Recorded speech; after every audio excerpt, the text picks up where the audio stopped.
Picture a spot in the sky, not a star, not a satellite, just an empty point in space, 22,000 miles above the equator, where there is no land, no territory, nothing you could ever stand on. Now imagine that this pocket of pure emptiness is worth a fortune. Enough that a tiny island nation with no rockets, no satellites, and no space program of any kind once grabbed a handful of these invisible spots and started renting them out to the biggest companies in the world. That sounds absurd. How can a patch of empty space be valuable? You cannot fence it, you cannot mine it, you cannot even reach up and point at it. And yet the fight over these invisible spots is one of the strangest turf wars on the planet, worth staggering sums of money, and almost nobody on the ground has any idea it is happening over their heads right now. So let me explain what is actually being fought over up there, because it is stranger than it sounds. It starts with a very specific ring in the sky. Way up at around 22,000 miles above the equator, there is an altitude where the physics lines up just right. A satellite placed exactly there circles the Earth at precisely the same speed the Earth spins, which means that from the ground, that satellite appears to just hang there, motionless, parked over one fixed spot on the planet forever. It is called geostationary orbit, and it is the most valuable stretch of space we have. Because a satellite up there never seems to move, the dish on the side of a house can be bolted in one position, aimed at that one spot and left alone for years. That is how satellite television works. It is how a huge amount of weather forecasting, global communication, and broadcasting to entire continents works. All of it depends on satellites that appear to stand perfectly still in the sky, and the only place they can do that is in this one specific ring. And here's the catch that turns empty space into prime real estate. There's only one of these rings, just one thin band circling the equator where this trick works. And you cannot cram satellites into it shoulder to shoulder, because if two of them sit too close together, their signals smear together, and both dissolve into static. So they have to be spaced carefully apart, each one given its own little parking space and its own set of frequencies.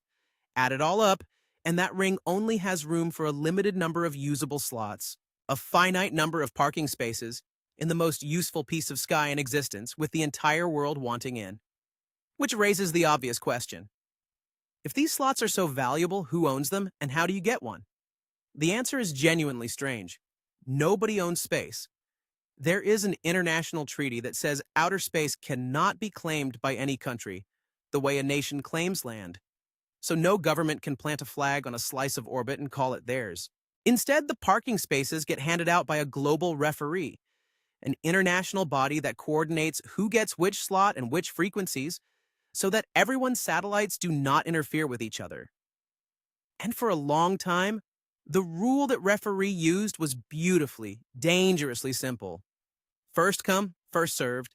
Look at what that quietly creates. A limited number of enormously valuable spots, given away to whoever files the paperwork first, with no requirement that you be a big country or a rich one. A tiny nation could, in principle, claim as much of the sky as a superpower, simply by getting its application in early. And it did not take long for someone to notice that this was a loophole you could drive a fortune through. That someone was the Kingdom of Tonga, a small cluster of islands in the South Pacific with a population smaller than a mid-sized town. Tonga had no space industry whatsoever. No rockets, no satellites, no engineers building spacecraft. What it had was a sharp advisor who read the rules carefully and spotted something extraordinary. Some of the last good, unclaimed parking spaces in the sky, the ones sitting over the Pacific, were still up for grabs. And under the first-come, first-served system, Tonga was perfectly entitled to file for them. So it did. Tonga applied for 16 of these prime orbital slots, and after a bruising fight was granted 6 of them. Then came the part that made the whole world pay attention. Tonga, a nation that could not put anything into space, began renting and auctioning its slots to companies that could. Real satellite operators, hungry for a good position in the sky, started paying the tiny kingdom for the right to park their multi-million-dollar spacecraft in orbits that Tonga held the rights to purely on paper, with the tiny kingdom reportedly pulling in millions of dollars a year. An island nation had become a landlord of outer space, collecting rent on patches of emptiness it would never use itself. The reaction was outrage, and it exposed the game that had been quietly running the whole time. because Tonga had not really done anything against the rules. It had just played them perfectly. And that revealed an uncomfortable truth about the entire system. You did not need a satellite to claim a slot. You just needed to file first. That loophole gave rise to something the industry started calling paper satellites. These are satellites that exist only on paper, claimed in a filing years, sometimes many years, before a single bolt of real hardware is ever built. The moment your claim is in, it can block everyone who comes after you from using that slot. So companies and countries began racing to file for orbital positions they had no immediate ability to use, purely to lock them down, to keep rivals out, or to sit on them and cash in later. The sky filled up with reservations for spots that had no actual satellites in them, ghosts squatting on some of the most valuable emptiness in the universe. Eventually, the referee had to fight back, adding rules that basically said use it or lose it. Claim a slot, and you now have a limited window to actually get a working satellite into it, or your claim expires and the space opens back up. But even with those rules, the underlying scramble never stopped, because the prize is simply too big. And the pressure has only climbed since. Space today is more crowded than at any point in history. More countries have joined the game, private companies are launching hardware at a furious pace, and everyone wants a guaranteed position in that same finite ring. A slot that once looked like a distant luxury is now a strategic asset. Whoever holds the best positions over a region controls a real piece of how that region communicates, watches television, and moves its information around. That is not merely a business edge, it is a quiet form of power, and governments treat it exactly that way. And there was one more attempt to grab this sky that is worth knowing about, because it shows just how badly countries wanted a piece. A group of nations sitting directly on the equator once got together and made a bold declaration. They argued that since geostationary orbit only works in the band directly above the equator, the slots hovering over their particular countries should belong to them. Their sovereignty, they claimed, should reach all the way up into space. It was a genuine attempt to fence off the sky, and it went nowhere because it slammed straight into that treaty saying no one can own space at all. The slots stayed a global commons, rationed by the referee, which is exactly why the paperwork race is so vicious. If you cannot own the sky, the next best thing is to be first in line for it. So why does all of this add up to so much money? Because a good slot is not really an empty spot at all. It is a license to reach millions, sometimes hundreds of millions of people at once. Park the right satellite in the right orbital position, and you can beam television, internet, and communications across an entire continent, year after year, from a single point in the sky. And operators rarely keep a whole satellite to themselves.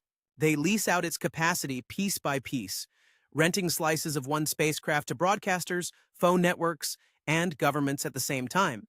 So a single well-placed satellite can earn money from dozens of customers at once for a decade or more.